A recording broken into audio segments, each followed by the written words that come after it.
बीड जिल्ह्यातील केज तालुक्यातील मसाजोग येथील हाच तो टोल नाका जो की दुपारी 3 वाजता संतोष अण्णा देशमुख यांचं अपहरण काळ्या स्कॉर्पिओमध्ये 33 नंबरच्या स्कॉर्पिओमध्ये गुले टीमने अपहरण केलं आणि तोच टोल नाका जो आपण सीसीटीव्ही मध्ये अनेक वेळा पाहिलेला आहे। तो टोल नाका रात्रीच्या वेळी कसा दिसतो आणि किती भयावह आहे चित्र।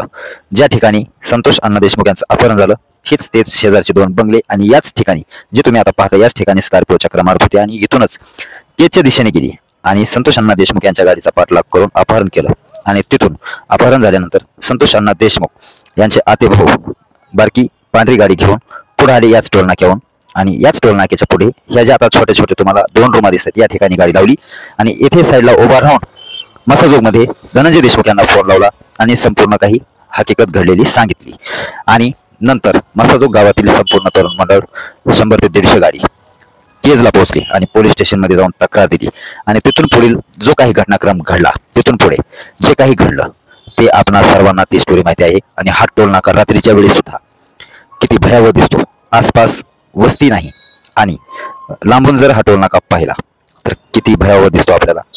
आणि याच टोल नाक्यावर संतोष अण्णा देशमुख यांचं अपहरण झालं आणि आपण पाहतोय की रात्रीच्या वेळी हा टोल नाका कसा दिसतोय आणि सुदर्शन घुले या टीमने येथूनच संतोष अण्णा देशमुख यांचं अपहरण करून चिंचोली गावठी रोडने नेऊन तिथेच शेताच्या साईडला तिथेच 2 ते 2.5 तास मारहाण केली आणि 6 वाजता तिथून फरार झाले।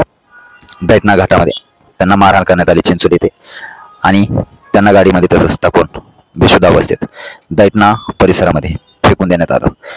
आणि याच टोल नाक्यावरील ते सीसीटीव्ही आहेत जे आपण मोबाईलमध्ये पाहिलेले आहेत। सीसीटीव्ही अपहरण कर्त्याची गाडी आणि धनंजय देशमुख यांचा आतेभाऊ हे दोन्हीही गाड्या ज्या आपण सीसीटीव्ही मध्ये पाहतोय तो मसाजोग आणि केज रोडवरील हाच तो टोल नाका जे की संपूर्ण देशामध्ये सरपंच संतोष अण्णा देशमुख यांचं अपहरण झालं ते म्हणजे याच टोल नाक्यावरती रात्रीच्या वेळी हा टोल नाका अशा पद्धतीने दिसतो। नक्कीच या टोल नाक्याबद्दल नक्कीच सीसीटीव्ही ज्यांनी पाहिलेला असेल त्यांनी नक्कीच कमेंटमध्ये आपली प्रतिक्रिया द्या आणि आपलं मनोगत नक्कीच कमेंटमध्ये सांगायला विसरू नका।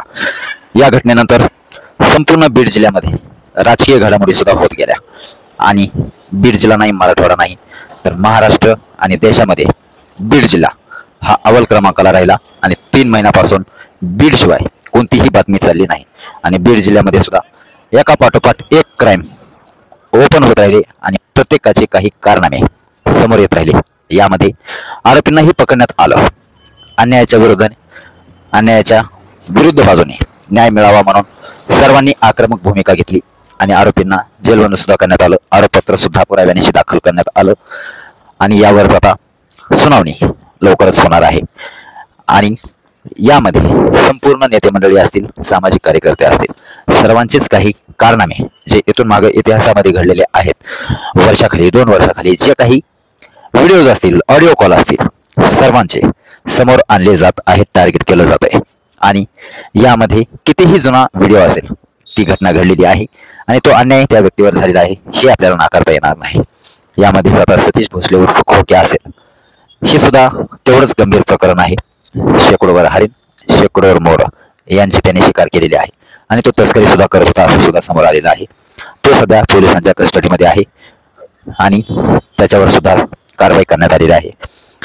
सर्वप्रथम जो आपण टोल नाका आता पाहतोय हाच तो टोल नाका 9 डिसेंबर रोजी संतोष अण्णा देशमुख यांचं दुपारी 3 वाजता अपहरण करण्यात आलं आणि रात्रीच्या वेळी हा टोल नाका अशा पद्धतीने दिसतोय जो तुम्ही आता पाहताय।